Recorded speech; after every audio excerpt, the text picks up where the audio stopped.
কিশোরগঞ্জের ওই চূড়ান্ত বেয়াদব ফজলুর রহমানকে স্পষ্ট করে বললাম, তোর মতো বেয়াদব গত 100 বছরে বাংলাদেশে জন্মায় নাই।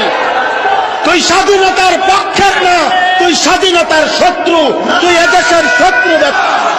কিশোরগঞ্জের ওই বেয়াদব গত 60 বছরে তোর মতো বেয়াদবের মতো কথা বাংলাদেশে কোন নাস্তিক মুরতাদ, কোন স্বঘোষিত মুরতাদ এত বড় কথা বলে নাই। শেষে দেশের মা বোনদেরকে বলছে যে আপনারা আলেমের সন্তান পেটে নিবেন না।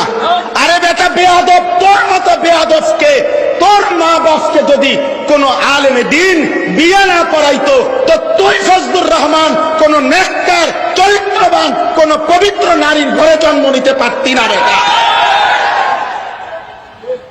তো এখন মোল্লা চেনো না? ইসলাম এক জিনিস, মোল্লাতন্ত্র আরেক জিনিস। ইসলাম তোর আব্বার,